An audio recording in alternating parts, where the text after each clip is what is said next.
সব স্পেশাল দিনই কিন্তু স্পেশালভাবে কাটে না, সেটাকে নিজে নিজে স্পেশাল করতে পারলে ভালো, আর না করতে পারলেই গেল। সেকেন্ড বার্থডে কেন লিখেছি সেসব নিয়ে নাই অন্যদিন আলোচনা হবে, যখন ফ্যামিলি অনেক বড় হবে, চুটিয়ে তোমাদের সাথে গল্প হবে, সেদিন না হয় বলবো এর রহস্যটা কি। ভ্যালেন্টাইন্স ডের দিন কারোর হাত ধরে ঘোরার ভাগ্য আমার কপালে ছিল না, তাই আমি মন্দিরে চলে গিয়েছিলাম মনটা ভালো করার জন্য। এখানে গিয়ে মন কি ভালো হবে, 3-4টে বিয়ে দেখে তো আমার মন আরো খারাপ হয়ে আমি জানতাম যে এই দিনটা আমার কাছে খুব স্পেশাল, কিন্তু দিনটা যখন আসলো তখন বুঝলাম যে না, এই দিনটা একেবারেই আমার জন্য না, এই দিনটা একেবারে কাপলদের জন্য। তাই শায়নিকে আমি বললাম যে চল গিয়ে দেখি হাই স্টিডে কে কটা ফুল কিনলো, কে কটা গিফট কিনলো।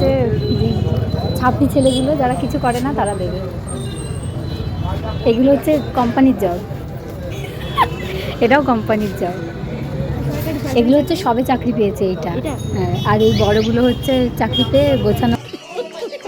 গাইজ দোকানে গিয়ে এইসব গিফট আইটেমই দেখছিলাম জানো তো, আর সব কিছুর ফুল থেকে শুরু করে সমস্ত ভ্যালেন্টাইন গিফটের দাম শুনেছি, কিন্তু আমরা নিইনি। দোকানদারগুলো হা করে তাকিয়েছিল, ভাবছি এদের সাথে কেউ নেই, এরা এই দিনে একা একা ঘুরতে বেরিয়ে আবার দাম শুনছে জিনিস। আর বিশ্বাস করো, মন খারাপ না থাকলেও হাই স্ট্রিটে গেলে মন এই দিনগুলোতে এমনিই খারাপ হয়ে যাবে, কারণ চারিদিকে প্রত্যেকটা দোকান, প্রত্যেকটা মানে রাস্তাটাও যেন ভ্যালেন্টাইন উপলক্ষে সেজে উঠেছে, মানে প্রত্যেকটা জিনিসের মধ্যে ভ্যালেন্টাইন একটা ছোঁয়া ছোঁয়া রয়েছে। শান্তির জল মাথায় দিয়ে ঠাকুরমশাই আমাদের শান্ত হতে বললেন। তারপরে এই পুচকিকে দেখো, ওর তো কোনো টেনশনই নেই, ভাবছিলাম ওদের মতো হলে কত ভালো। তার এই দেখো কত বিয়ে। এটা হচ্ছে সিদ্ধেশ্বরী কালী মন্দির।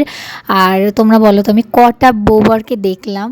ব্যাস, আমার তো হাত ধরার কেউ নেই, তাই আমি শায়নির হাত ধরেই আবার চলে গেলাম কাপেলদের দেখতে এই খোরের ধারে। যাই হোক, অনেক মজা হলো। এবার আসল কথা বলি, জানো ভেবেছিলাম এই দিনটা সত্যি খুব ভালোভাবে কাটাবো, কিন্তু একদমই ভালোভাবে কাটেনি। সন্ধ্যাবেলা বেরিয়ে তবুও মনটা একটু হালকা হয়েছিল। সারাদিন যতটা ভেবেছিলাম তার চেয়ে অনেক বেশি খারাপ গেছে। দেশে নিজেকে একটু স্পেশাল ফিল করাতেই এই আয়োজন। তাহলে চলো টাটা।